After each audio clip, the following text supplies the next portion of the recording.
اعوذ باللہ من الشیطان الرجیم الحمدللہ رب العالمین والصلاة والسلام علی اشرف المرسلین سیدنا و نبینا محمد وعلی آلہ واصحابہ وازواجہ وذریاتہ واہل بیتہ اجمعین ومن تبعہم بإحسان الی یوم الدین اللہم اجعلنا منہم یا رب العالمین آمین یا رب۔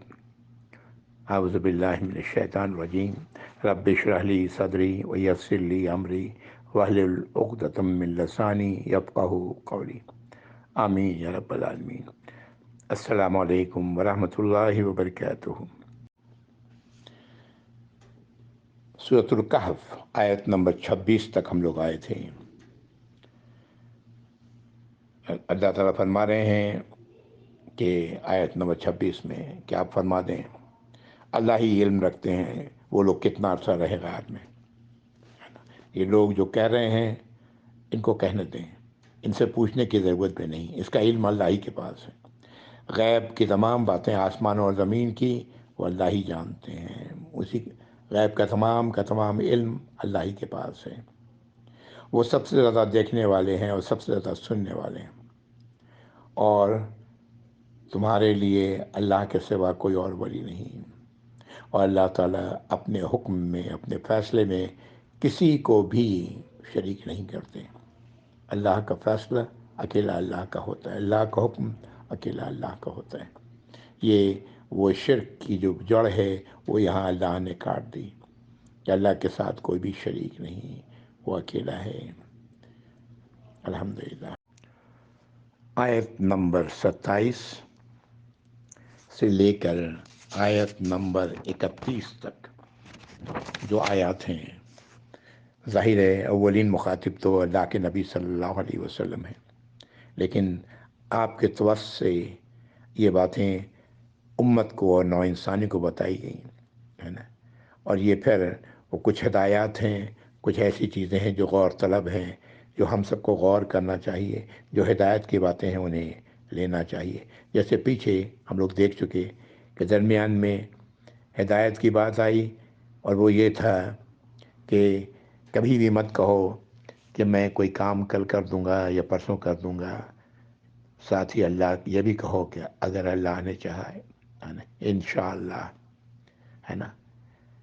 یہ ہمیں ہمیشہ اس کا خیال رکھنا چاہیے کہ مستقبل کے بارے میں کوئی بات کریں تو انشاءاللہ کہیں۔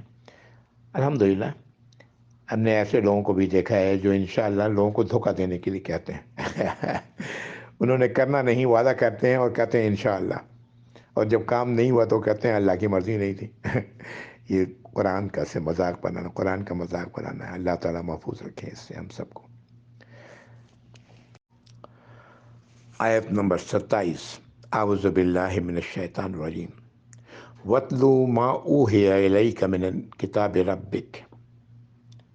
اللہ تعالیٰ حکم دے رہے ہیں کہ پڑھیں جو وحی کی گئی ہے آپ کی طرف، اے نبی صلی اللہ علیہ وسلم، کتاب میں سے، آپ کے رب کی طرف سے۔ آپ کے رب نے جو کتاب میں سے وحی کی ہے وہ آپ پڑھیں، یعنی پڑھ کے لوگوں کو سنائیں۔ لا مبدل لکلمات اللہ، اللہ کی باتوں کو کوئی بدلنے والا نہیں۔ وَلَن تَجِدَ مِن دُونِهِ مُلْتَحَدًا، اور آپ ہرگز نہ پائیں گے اس کے علاوہ کوئی اور پناہ کی جگہ۔ یہ آیت نمبر 27 تھی۔ کیا بات کہی گئی کہ جو اللہ نے وحی کی ہے پڑھ کے لوگوں کو سنائیں، کتاب میں سے جو اللہ نے اپنے ہمارے رب نے وحی کی ہے لوگوں تک پہنچائیں۔ اللہ کی باتیں بدلنے والا کوئی نہیں، اللہ کے سوا کوئی اور دوسری پناہ نہیں، صرف اور صرف پناہ ہے تو اللہ ہی کے پاس ہے۔ اللہ تعالیٰ یہ ہم سب کو نصیب فرمائے یا رب العالمین، دنیا میں بھی آخرت میں بھی۔ یا آیت نمبر 27 تھی۔ کیا ہدایات میں تھیں ہمیں سمجھ آ گئی۔ آیت نمبر 28 وَاصْبِرْ نَفْسَكَ مَعَ الَّذِينَ يَدْعُونَ رَبَّهُمْ بِالْغَدَاةِ وَالْعَشِيِّ يُرِيدُونَ وَجْهَهُ، اپنے نفس کو، اپنے آپ کو جما کے رکھیں ان لوگوں کے ساتھ جو اپنے رب کو پکارتے ہیں، اپنے رب سے دعا کرتے ہیں صبح اور شام، صبح اور شام اپنے رب سے دعائیں کرتے ہیں، ان کی دعائیں، ان کی پکار اپنے رب کے لیے ہی ہے، اور وہ چاہتے ہیں اپنے رب کی رضا، اپنے رب کی توجہ۔ وَلَا تَعْدُ عَيْنَاكَ عَنْهُمْ، اور آپ اپنی نگاہوں کو ان سے نہ ہٹائیں۔ تُرِيدُ زِينَةَ الْحَيَاةِ الدُّنْيَا، کیا آپ چاہتے ہیں دنیا کی زندگی کی زینت؟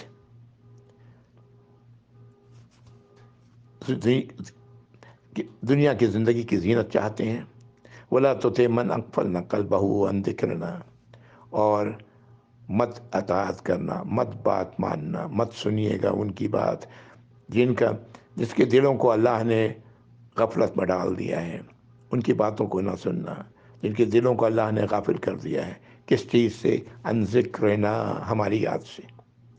واتبع هواه، اور وہ پیروی کر رہے ہیں اپنی خواہشات کی۔ وکان امرہ فرطا، اور ان کا ہر کام حد سے گزر جانے والا ہے۔ یہ آیت نمبر 28 تھی۔ کیا بات کہی گئی ان میں ہمارے لیے؟ ہمیں یہ کہا گیا کہ اپنے آپ کو ان لوگوں کے ساتھ رکھیں جو اپنے رب کو دن اور رات، صبح اور شام پکارنے والے ہیں، اسی سے دعا کرنے والے ہیں، اور اللہ کی رضا ہے کے طالب ہیں، اللہ کی خوشنودی کے طالب ہیں، اور ان سے اپنے نظروں کو نہ ہٹائیں، یعنی ان کے ساتھ رہیں، ایسے لوگوں کے ساتھ جو ایمان والے ہیں حقیقتاً۔ ہمیں چاہیے کہ ہمیں ان کے ساتھ رہنا چاہیے۔ اور دوسری طرف وہ لوگ ہیں جو دنیا کی زندگی انہیں چاہیے، دنیا کی خوبصورتی، دنیا کی جو دلکشی ہے وہ انہیں چاہیے۔ ایسا نہ ہو، آپ دنیا کی دلکشی میں نہ پھنسیں، اور نہ ان لوگوں کی پیروی کریں جن کے دل کو اللہ نے غافل کر دیا ہے اپنی یاد سے، اپنی نصیحتوں سے، اپنی ہدایات سے، اور وہ پیروی کر رہے ہیں اپنی خواہشات کی، اور ان کے تمام کام حد سے گزرے ہوئے ہیں، حد سے نکلے ہوئے ہیں۔ اللہ تعالی ہمیں سمجھ عطا فرمائے، اللہ تعالی ایمان والوں کے ساتھ ہمیں رہنا نصیب فرمائے، اور ان لوگوں کی بات نہ مانیں، اور ان لوگوں جن کے دلوں کو اللہ نے غافل کر دیا ہے اپنی نصیحتوں سے، اور وہ اپنی خواہشات کی پیروی کر رہے ہیں، اور نتیجے میں ان کے تمام کام حد سے گزرے ہوئے ہیں۔ آیت نمبر 29، قُلِ الْحَقُّ مِن رَبِّكُمْ، آپ کہہ دیں کہ سچائی تمہارے رب کی طرف سے ہے۔ یہ تمام باتیں جو اللہ نے فرمائی ہیں قرآن میں، یہ تمہارے رب کی طرف سے، اور یہ سچائی ہے۔ فَمَن شَاءَ فَلْيُؤْمِنْ وَمَن شَاءَ فَلْيَكْفُرْ، تو جو چاہے وہ اسے تسلیم کرے، اور جو چاہے اس کا انکار کر دے۔ اللہ کو اس کی کوئی فکر نہیں۔ جو چاہتا ہے کہ تسلیم کرے وہ تسلیم کرے، اور اصلاح کو اختیار کرے جو اللہ نے بتائی ہے، جو اللہ کی کتاب سے ملتی ہے، اور جو اس کا انکار کرنے والا ہے، کچھ کو ماننے والا، کچھ کو نہیں ماننے والا، یا جو بھی ہے، جس نے انکار کی کوئی بھی روش اختیار کی، کفر کی کوئی بھی روش ہے نا، ایک ہو یا 100 ہو یا بالکل نہ ہو، ساری کی ساری ہو، تو اللہ کو اس کی کوئی فکر نہیں، وہ کر سکتا ہے۔ اِنَّا أَعْتَدْنَا لِلظَّالِمِينَ نَارًا أَحَاطَ بِهِمْ سُرَادِقُهَا، یہ جو ظالم لوگ، کفر کرنے والے لوگ ہیں، اللہ تعالیٰ فرما رہے ہیں کہ ہم نے ان کے لیے تیار کر رکھا ہے آگ، جسے وہ گھیرے ہوئی ہوگی، اس کی قناتیں انہیں گھیر لیں گی، یعنی آگ کی ہی قنات آگ میں انہیں گھیر لیں گی۔ وَإِن يَسْتَغِيثُوا يُغَاثُوا بِمَاءٍ كَالْمُهْلِ، اور جب یہ اللہ سے چاہیں گے، سوال کریں گے، دعا کریں گے، اللہ سے فریاد کریں گے، تو انہیں پیش کیا جائے گا پانی۔ وہ پانی کیسا ہوگا؟ جیسے پگھلا ہوا تانبا، ایسا پانی ہوگا۔ یشوی الوجوہ، وہ ان کے چہروں کو بھن دے گا۔ بیس الشراب، کیا ہی برا پینے کا پانی ہوگا۔ وساعت مرتفقہ، اور کیا ہی بری آرام کی وہ جگہ ہوگی، آگ کے درمیان، آگ کے قناتوں میں پھنسے ہوئے، کیا ہی بری جگہ ہوگی۔ لیکن یہ کس کے لیے ہوگی؟ ان کے لیے جو کفر کرنا چاہتے ہیں کریں، وہی ظالم ہیں۔ آیت نمبر 29 پھر واضح ہے کہ یہ حق ہے تمہارے رب کی طرف سے جو پوری سچائی کے ساتھ اللہ رب العزت نے نازل فرمائے۔ اللہ کی باتیں سچ ہی ہوتی ہیں، اللہ کی تمام خوبیاں بہت ہی اچھی ہیں، اللہ کو جھوٹ انتہائی ناپسند ہے۔ تو یہ سب حق ہے تمہارے رب کی طرف سے، تو جو چاہتا ہے کہ ان باتوں کو تسلیم کرے تو الحمدللہ کرے، اس کا صلہ ملے گا اسے، اور جو چاہتا ہے کہ کفر کرے، اللہ کی نافرمانی کرے، تو وہ جان لے کہ ہم نے تیار کر رکھا ہے آگ ظالموں کے لیے۔ یہ کفر کرنے والے کون ہیں؟ ظالم ہیں، اپنے آپ پر ظلم کرنے والے ہیں۔ اس کی قناتیں اسے گھیر لیں گی، اب وہ اس میں پانی کے لیے چیخیں گے، چلائیں گے، دعا کریں گے، تو پانی جو پیش کیا جائے گا وہ پگھلے ہوئے تانبے کی طرح ہوگا، جو ان کے چہروں کو جھلس کر رکھ دے گا، بھن دے گا۔ کیا ہی برا وہ پینے کا پانی ہوگا، اور کیا ہی بری وہ جگہ ہوگی۔ اللہ تعالی ہم سب کو سمجھ عطا فرمائے، اللہ کی نافرمانیوں سے بچانے والا بنائے، ہم کفر کی رتی برابر بھی کفر کے معاملات سے اپنے آپ کو دور رکھیں یا رب العالمین۔ انجانے میں جو غلطی ہو جاتی ہے اس کے لیے اللہ سے توبہ استغفار کریں، جاننے میں بھی ہو جائے تو اللہ سے مغفرت طلب کریں۔ اللہ کی ذات غفور رحیم ہے، اپنی اصلاح کر لیں گے اللہ تعالیٰ معاف فرما دیں گے۔ آیت نمبر 30، جن لوگوں نے اللہ کی بات کو مان لیا ان کے بارے میں یہ آیت 30 ہے۔ اعوذ باللہ من الشیطان الرجیم، ان الذین آمنوا وعملوا الصالحات، بے شک وہ لوگ جو ایمان لائے، جنہوں نے باتوں کو، اللہ کی باتوں کو تسلیم کیا اور عمل صالح کیا، اچھے اعمال کیے، یعنی اللہ کی ہدایات کے مطابق عمل کیا۔ جس کام کے کرنے کا اللہ نے حکم دیا اسے کیا، جس کام سے منع کیا اس سے رکے۔ اِنَّا لَا نُضِيعُ أَجْرَ مَنْ أَحْسَنَ عَمَلًا، اللہ تعالیٰ فرما رہے ہیں کہ بے شک ہم نہیں ضائع کریں گے اجر اس کا جس نے اچھے اعمال کیے، اس کے اجر کو ہم ضائع کرنے والے نہیں۔ یہ آیت نمبر 30 ہے۔ آیت نمبر 29 میں کفر کرنے والوں کا انجام، یا آیت نمبر 30 میں ایمان لانے والوں کا انجام اور اس پر عمل کرنے والوں کا انجام۔ اللہ تعالی ہم لوگوں کو اس میں شامل فرمائے، آمین یا رب العالمین۔ آیت نمبر 31 انہی ایمان والوں کے حوالے سے، اور ہمیں اس آیت کو پڑھتے ہوئے اور آپ کو بھی شاید کچھ تھوڑا عجیب سا احساس ہوگا۔ بہرحال آیت نمبر 31، اولئک لہم جنات عدن تجری من تحتہم الانہار، یہ وہ لوگ ہیں جن کے لیے ہیں باغات ہمیشگی کے، جس کے نیچے نہریں بہہ رہی ہوں گی، تجری من تحتہم الانہار، نہریں جاری ہوں گی۔ یحلون فیہا من اساور من ذہب، انہیں پہنایا جائے گا وہاں کنگن سونے کے۔ وَيَلْبَسُونَ ثِيَابًا خُضْرًا مِّن سُنْدُسٍ وَإِسْتَبْرَقٍ، اور انہیں یہ پہنائے جائیں گے، یہ یلبسون پہنائے جائیں گے کپڑے سبز رنگ کے، سندس باریک، و استبرق موٹے ریشم کے، باریک ریشم کے اور موٹے ریشم کے کپڑے پہنائے جائیں گے انہیں۔ متکئین فیہا علی الارائک، وہاں ٹیک لگائے ہوں گے تکیوں پر، ٹیک لگائے بڑے بڑے تختوں پر بیٹھے ہوں گے۔ نعمت ثواب، کیا ہی اچھا بدلہ ہے، وہ حسنت مرتفقہ، اور کیا ہی اچھا اور کیا ہی عمدہ ہے یہ آرام گاہ۔ یہ آیت نمبر 31 ہے۔ یہ آیت تو واضح ہے کہ جنت میں ان کے لیے وہ جنتیں ہیں جو ہمیشہ رہیں گی، ان کے نیچے نہریں بہہ رہی ہوں گی، ہے نا۔ اور یہ جو آپ باتیں کہی گئی یہ ہم لوگوں کے لیے ذرا عجیب سا لگتا ہے، اس لیے کہ ہم لوگوں کے تصور میں یہ باتیں نہیں آتی کہ انہیں پہنایا جائے گا کنگن سونے کے، اور انہیں پہنایا جائے گا سبز رنگ کی ریشم کے کپڑے، ہے نا، جو باریک بھی ہوں گے اور موٹے بھی ہوں گے۔ وہ ٹیک لگائے ہوں گے بڑے بڑے تکیوں پر، آرام تختوں پر ٹیک لگائے وہ بیٹھے ہوں گے، اور کیا ہی اچھا ان کا بدلہ ہوگا، اور کیا ہی اچھا وہ مقام ہوگا، آرام کرنے کی جگہ ہوگی۔ یہاں جو تصور دیا گیا ہے یہ اس وقت کے لوگوں کے لیے یہ بادشاہوں کا یہ شاہانہ تصور ہے جو سامنے رکھا گیا ہے، جس طرح ایک بادشاہ کا شاہانہ معاملہ ہوتا ہے، اسی طرح یہ شاہانہ معاملہ ہوگا ان جنتیوں کا۔ جو یہ کون لوگ ہوں گے؟ جو اللہ کی باتوں پر ایمان لانے والے ہوں گے اور اللہ کی ہدایات پر عمل کرنے والے ہوں گے، یہ وہ لوگ ہوں گے۔ ہم اس کو جو بھی آج سمجھ لیں، جیسے بھی سمجھ لیں، اس لیے کہ جنت کی نعمتوں کا اللہ کے نبی صلی اللہ علیہ وسلم نے فرما دیا ہے کہ وہ انسان کے تصور سے بھی بالا تر ہے۔ دیکھنا اور سننا تو بہت دور کی بات ہے۔ تو یہ جو کچھ بتایا گیا، اس سے ہم اندازہ لگا سکتے ہیں کہ وہ ہر جنتی اس دن ایسی کیفیت میں ہوگا جیسے کہ وہ کوئی بادشاہ کی کیفیت ہوتی ہے۔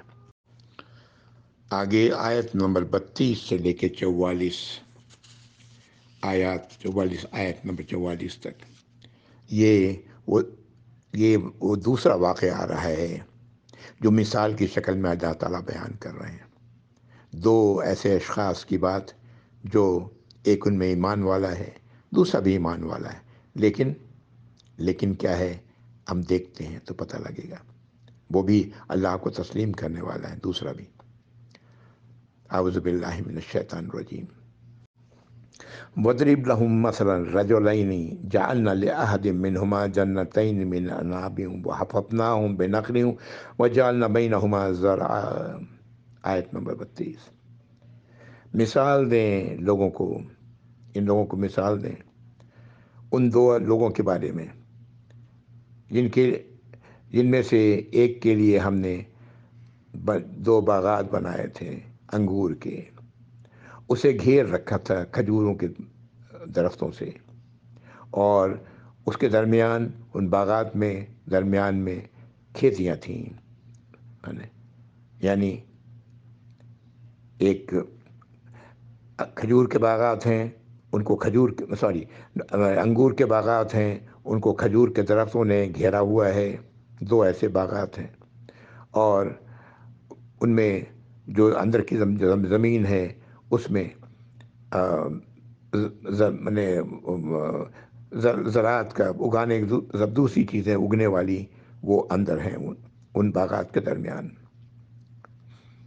آیت نمبر 32، آیت نمبر 33۔ کلتا الجنتین آتت اکلہا ولم تظلم منہ شیئا وفجرنا خلالہما نہرا۔ اللہ تعالیٰ فرما رہے ہیں یہ دو باغات تھیں جو خوب پھل لاتی تھیں اور ذرا بھی ظلم نہیں کرتی، یعنی کوئی بھی کمی نہیں کرتی کچھ بھی، اور ان کے درمیان ہم نے نہر جاری کر رکھی تھی۔ یعنی اندر پانی بھی چاہیے، ظاہر ہے کھیتی ہے اس کے لیے پانی بھی چاہیے، انگور ہے پانی چاہیے، اس کے اندر اللہ نے نہر بھی جاری کر رکھی تھی۔ یہ آیت نمبر 33۔ یہ تصور اس باغ کا دیا جا رہا ہے جو ان میں سے ایک کے پاس تھا۔ وَكَانَ لَهُ ثَمَرٌ فَقَالَ لِصَاحِبِهِ وَهُوَ يُحَاوِرُهُ أَنَا أَكْثَرُ مِنكَ مَالًا وَأَعَزُّ نَفَرًا۔ آیت نمبر 34۔ اللہ تعالیٰ فرماتے ہیں کہ اس کے لیے، جس کے یہ باغ تھے، اس کے لیے تو فائدہ ہی فائدہ تھا، ہے نا، ہر قسم کا فائدہ تھا، پھل بھی تھے، زراعت، غلہ بھی اگ رہا تھا، پانی کی بھی کوئی مسئلہ نہیں، اور باغ ہر قسم کو، کوئی بھی کبھی بھی باغ نے اداس نے، یہ ایسا نہیں ہوا کہ وہاں نقصان ہو، پھل پوری طرح باغ یہ سب چیزیں دے رہی تھیں۔ تو فقال لصاحبہ، تو اس نے کہا اپنے ساتھی کو، وہو یحاورہ، اور وہ دونوں آپس میں اس سے بات کر رہے تھے، آپس میں مکالمات باتیں کر رہے تھے، اس کو اس نے کہا اپنے ساتھی کو، انا اکثر منک مالا واعز نفرا، کہ میں تم سے مال میں کہیں زیادہ ہوں اور کہیں زیادہ عزت اور قوت رکھتا ہوں، اپنے لوگوں کے اعتبار سے جو ہمارے ساتھ ہیں۔ یہ آیت نمبر 34۔ آیت نمبر 35۔ وَدَخَلَ جَنَّتَهُ وَهُوَ ظَالِمٌ لِنَفْسِهِ، اور وہ داخل ہوا اپنے باغ میں اور وہ ظالم تھا، اپنے آپ پر ظلم کرنے والا تھا۔ قال ما اظن ان تبید هذه ابدا، اور وہ آیت نمبر 35، اور وہ کہتا ہے، یہ ظلم اس نے کیا کیا، وہ کہتا یہ ہے کہ مجھے کوئی گمان نہیں، ذرا بھی اس بات کا یقین نہیں کہ یہ کبھی بھی ہمارا یہ باغ برباد ہوگا، ہے نا، یہ مجھے ذرا بھی اس بات پر یقین نہیں۔ یہ آیت نمبر 35۔ اللہ نے بات شروع کی کیسے کہ اس نے اپنے آپ پر ظلم کیا، ہے نا، اور پھر وہ اپنے باغ میں داخل ہوا۔ اس سے پہلے اس نے اپنے دوست کو، اپنے ساتھی کو کہا کہ میرے پاس تم سے کہیں زیادہ مال ہے، کہیں زیادہ لوگ ہیں جو میرے ساتھ ہیں، تمہارے پاس تو کچھ بھی نہیں۔ اور اس کے بعد وہ کہتا ہے کہ مجھے ذرا بھی گمان نہیں کہ یہ باغ کبھی ختم ہوگا، یعنی یہ ہمیشہ رہے گا۔ آیت نمبر 35۔ آیت نمبر 36 مزید دیکھیں وہ کیا کہتے ہیں، وَمَا أَظُنُّ السَّاعَةَ قَائِمَةً، اور مجھے ذرا بھی اس بات کا گمان نہیں، یعنی بالکل گمان نہیں کہ قیامت قائم ہوگی۔ وَلَئِن رُدِدتُّ إِلَىٰ رَبِّي، اور اگر میں اپنے رب کی طرف لوٹایا گیا، لَأَجِدَنَّ خَيْرًا مِّنْهَا مُنقَلَبًا، تو اس جگہ پلٹ کر جانے کی جگہ میں اس سے زیادہ بہتر پاؤں گا۔ ہاں، کیوں؟ دنیا میں مجھے مل رہا ہے، سب کچھ اللہ نے دیا ہوا ہے، تو وہاں بھی مجھے اللہ سب کچھ دیں گے، بہتر دیں گے، اور مجھے اس بات کا کوئی گمان نہیں کہ قیامت قائم آئے گی۔ غور کریں یہ الفاظ جو وہ کہہ رہا ہے۔ آیت نمبر 36۔ آیت نمبر 37 میں وہ اس کا ساتھی اب جواب دیتے ہیں، قال له صاحبه وهو يحاوره، کہا اس کے ساتھی نے، اور وہ ایک دوسرے سے باتیں کر رہے تھے، ان سے، ہے نا، باتیں کرتے ہوئے، اکفرت بالذی خلقک من تراب، کیا تم نے کفر کیا اس کی نافرمانی کی بات کی جس نے تمہیں مٹی سے بنایا ہے، ثم من نطفہ، پھر اس کے بعد مٹی سے تم نطفہ بنے، ثم سواک رجلا، پھر تمہیں پورا آدمی درست کر کے بنا دیا، کیا تم نے اس کی نافرمانی کی بات کی؟ یہ ساری باتیں تو نافرمانی والی تھیں۔ وہ اس کا ساتھی جو یقیناً ایمان والے تھے، وہ توجہ دلائی ان باتوں کی طرف۔ آیت نمبر 38، لیکن نہ ہو واللہ ربی ولا اشرک بربی احدا، لیکن وہ تو اللہ ہی میرا رب ہے، وہی آگے فرما رہے ہیں، وہی شخص آگے، لیکن اللہ ہی ہے، وہی ہے جو میرے رب ہیں، اور ہم اس کے ساتھ، اپنے رب کے ساتھ کسی کو بھی شریک نہیں ٹھہراتے، یعنی جو میرے رب نے جو باتیں کہی ہیں وہ درست ہیں۔ میں کسی کو بھی اس کے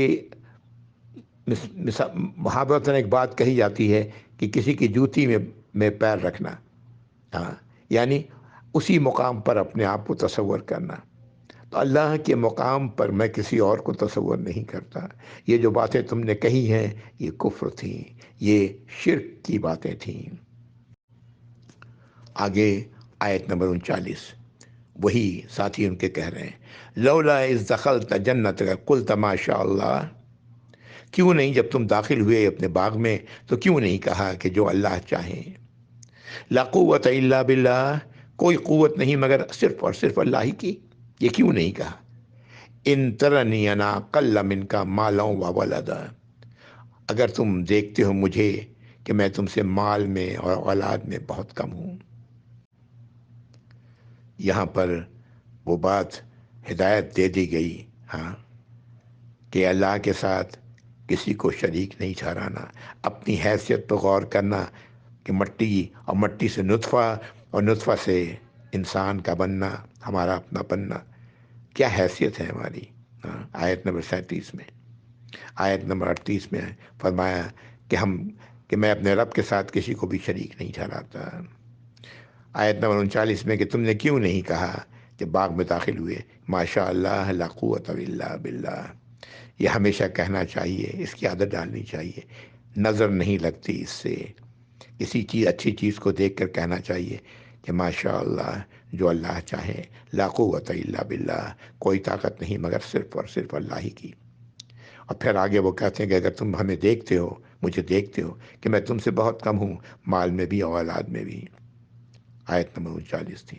اب آیت نمبر 40، فَعَسَىٰ رَبِّي أَن يُؤْتِيَنِي خَيْرًا مِّن جَنَّتِكَ، ممکن ہے میرا رب مجھے دے، اس سے بھی بھلا جو تمہارے باغات سے بھی بہتر، اس سے بھی بھلی چیز، اس سے بھی بھلی چیز مجھے دے۔ وَيُرْسِلَ عَلَيْهَا حُسْبَانًا مِّنَ السَّمَاءِ،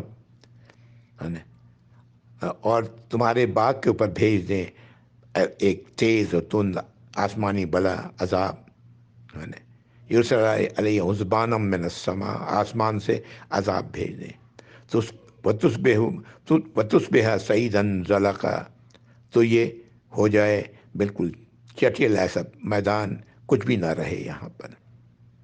یعنی انہوں نے کہا کہ میرا رب ہو سکتا ہے مجھے اس سے بہتر دے، جو تمہارے پاس باغات ہیں، اور تمہارے باغات پر ہو سکتا ہے کہ تمہارا رب جو ہے وہ آسمان سے عذاب نازل فرما دے کہ کچھ بھی نہ رہے، سب کچھ چٹیل میدان بن جائے۔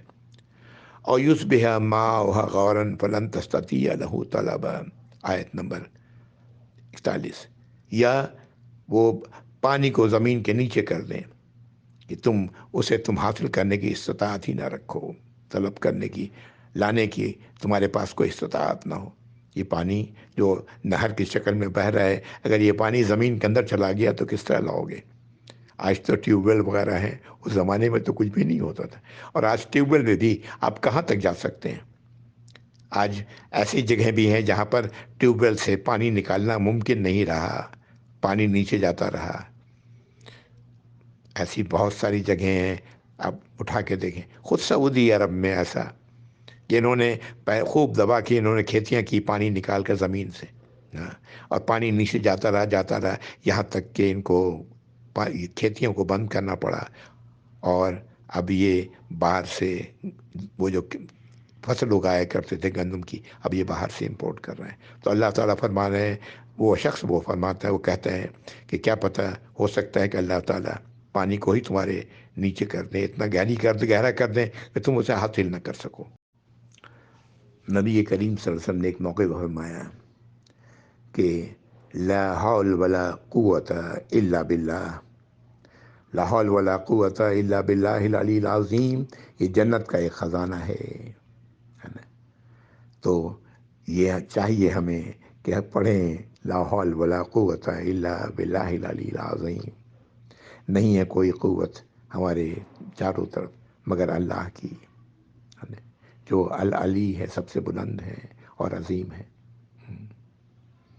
ہم لوگ یہ جب کوئی شیطان کی غلط چیز ہوتی ہے تو پڑھتے ہوئے میں نے دیکھا ہے اپنے بزرگوں کو، لا حول ولا قوت الا باللہ۔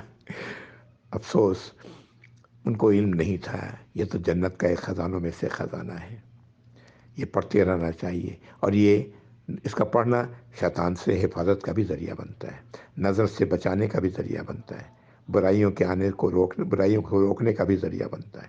الحمدللہ ثم الحمدللہ۔ آیت نمبر 42، وہی طب تمری فاصبح يقلب كفيه على ما انفق فيها وهي خاوية على عروشها ويقول يا ليتني لم أشرك بربي أحدا۔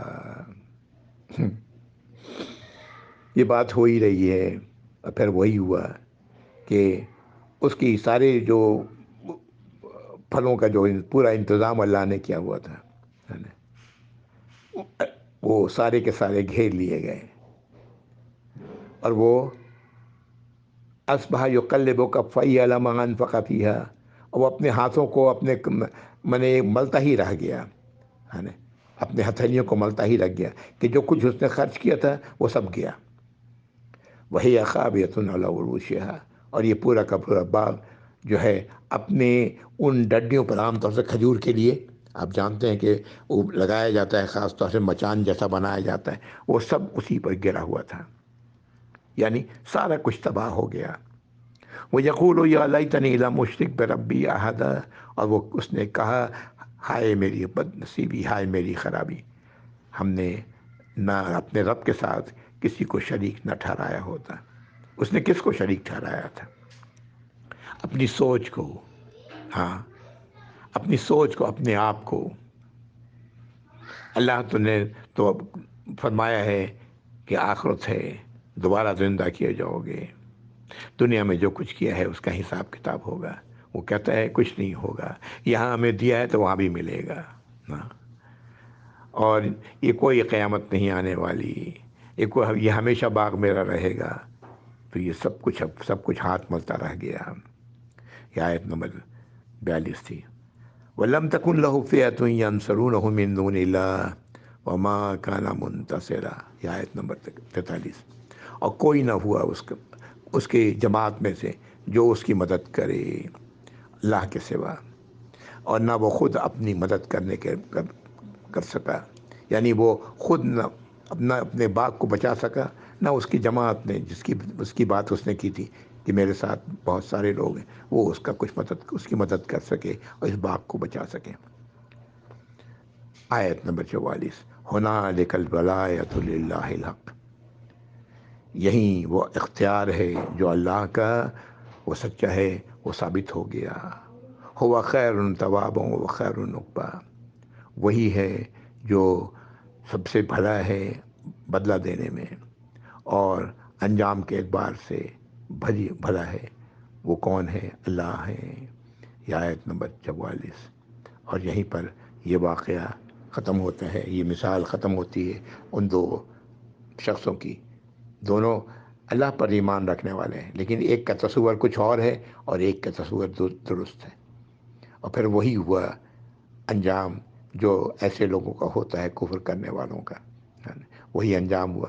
ہاتھ ملتا رہ گیا، اور اس نے پھر الحمدللہ اس نے اس بات کو محسوس کیا اور کہا کہ کاش کہ میں نے اللہ کے ساتھ کسی اور کو شریک نہیں ٹھہرایا ہوتا، اللہ کے ساتھ شرک نہ کیا ہوتا۔ وآخر دعوانا الحمدللہ رب العالمین، وصلی اللہ علی محمد وعلی آلہ وصحبہ وازواجہ وذریاتہ واہل بیتہ اجمعین ومن تبعہ بإحسان الی یوم الدین، اللہم اجعلنا منہم، آمین یا رب العالمین۔ والسلام علیکم ورحمۃ اللہ وبرکاتہ۔ آیت نمبر 44 آگے انشاءاللہ اگلی نشست میں۔ السلام علیکم ورحمۃ اللہ وبرکاتہ۔ جزاکم اللہ خیر۔